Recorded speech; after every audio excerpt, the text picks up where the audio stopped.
Look at that.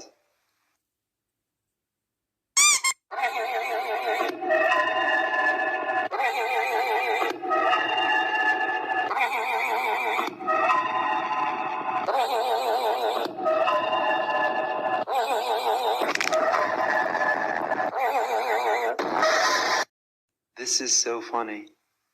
Chicken wing, chicken wing, chicken wing, chicken wing, hot dog and bologna, hot dog and bologna, chicken and macaroni, chicken and macaroni.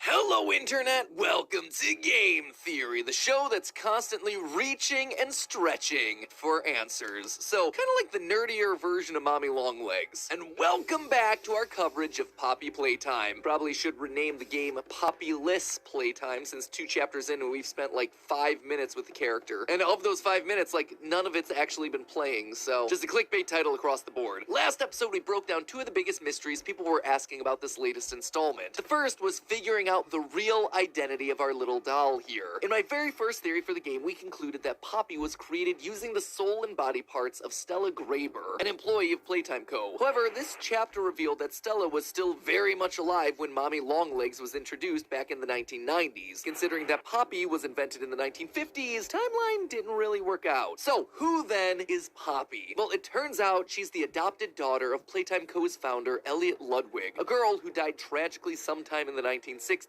According to evidence in the game, he managed to revive her inside the Poppy doll, but was unsure of how he did it. This led to thousands of experiments where he tried to harness the power of poppy flowers to bring toys to life. Experiment 1006 would be the one to prove successful, giving rise to a new type of living toy, the prototype. This monster made up the other half of that previous theory, as we looked into the big pointy-clawed beast. It's an experiment that we're told is smarter and more dangerous than any other experiment in the factory, considering we've been up against this, and this, and this.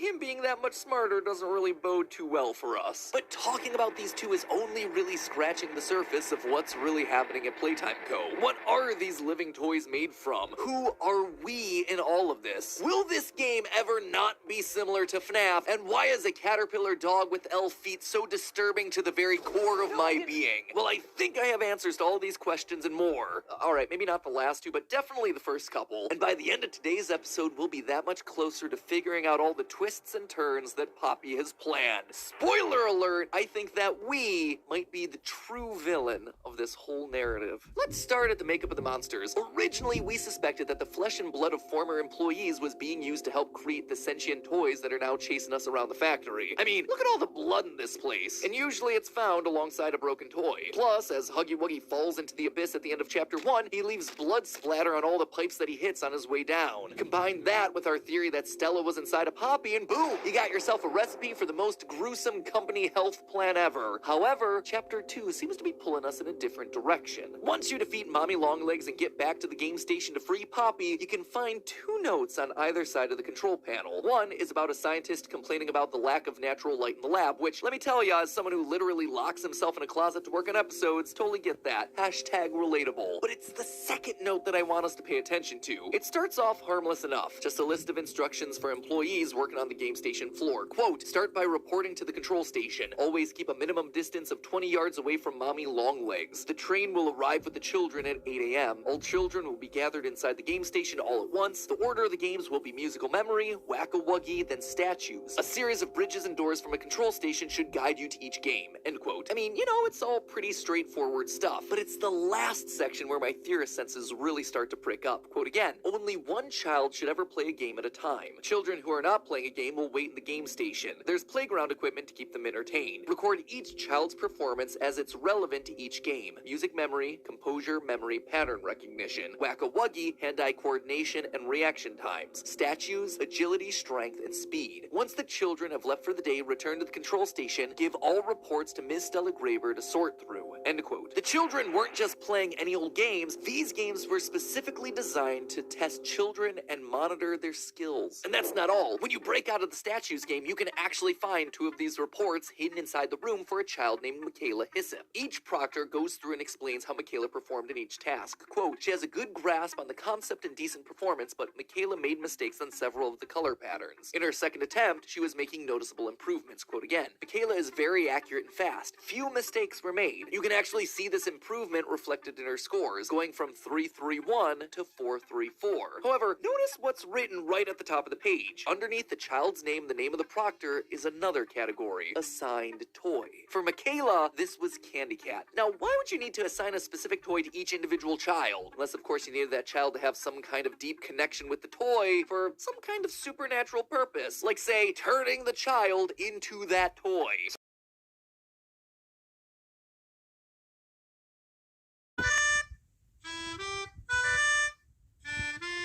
This song sucks.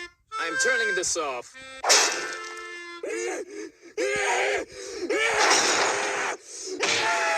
Shut your stupid ass. Hello. We gotta run now. Wait, Six, wait up. Don't worry, babe, I got you. Ew, your hands are sweaty. Pull me up, pull me up. Don't worry, I got you. Six, I'm following you, and you're not pulling me up. Don't worry, pull me up. I got you. Pull me up. Don't worry, I got you. Pull me up, Six. Pull me up. Pull me up, you banana raincoat wearing bitch. Six, you saved my life. You saved my life like 10 times already. Of course I saved your life. You know what, Six? I think everything is going to be okay. Oh my god, is that a new hat down there? New hat? Sweet! My coat. Six, I can't find that hat anywhere. Well, but that's okay. At least we got each other.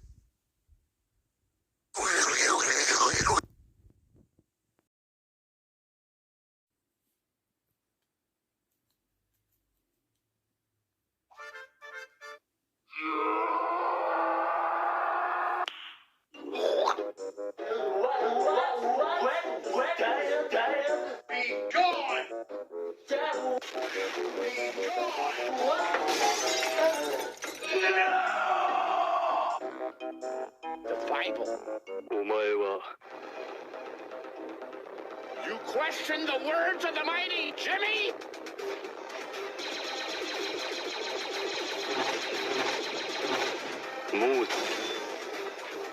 You better kneel down and pray to Jimmy with me right frickin' now!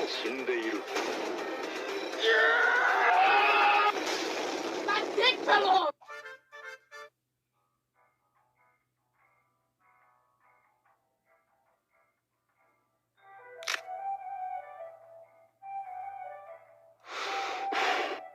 Pull up a chair, let's talk. Andrew, what? You are not the father.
You ruined our favorite hotspot. It only seems fair that we get to ruin this!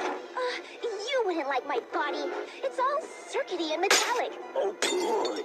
We haven't been getting our recommended daily allowance of... Good job, buddy. Please.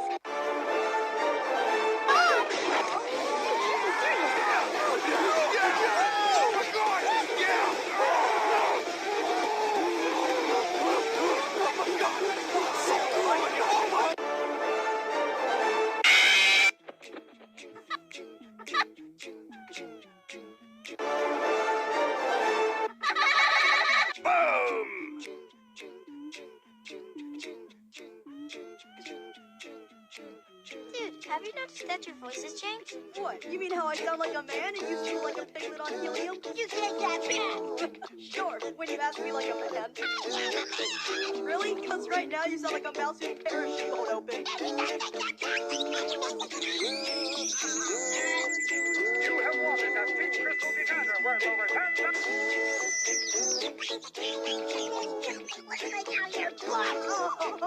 Okay. I take it back.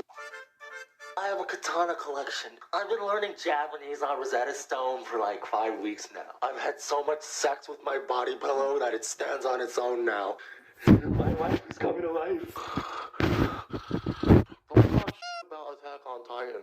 It's a really good show. I've been really thinking about going to Japan soon. I know how to use chopsticks. I know hiragana. Because, I don't feel like anybody here is on my anime expertise level. First, I'll have to get a job. That's the first thing.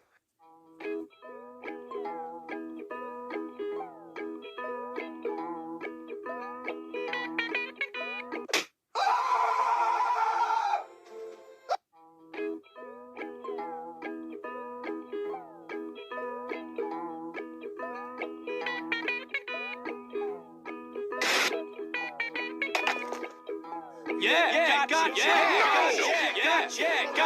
Yeah. No! Oh, hey, you. Have you ever wanted to eat yourself? Well, let me tell you. By clicking shift and right click, you can stab and eat yourself. Delicious.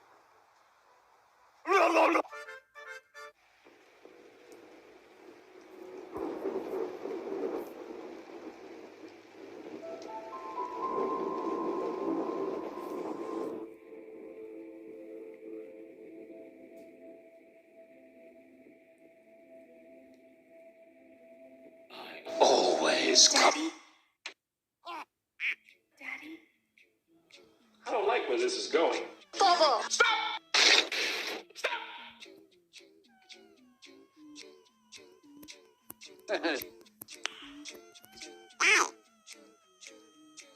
Look.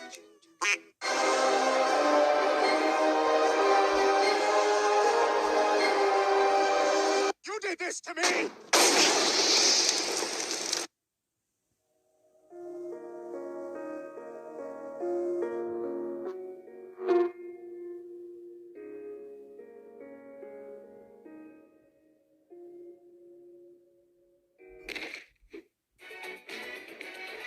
Lives and money!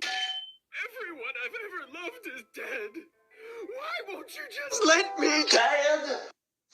Elena, I have a son.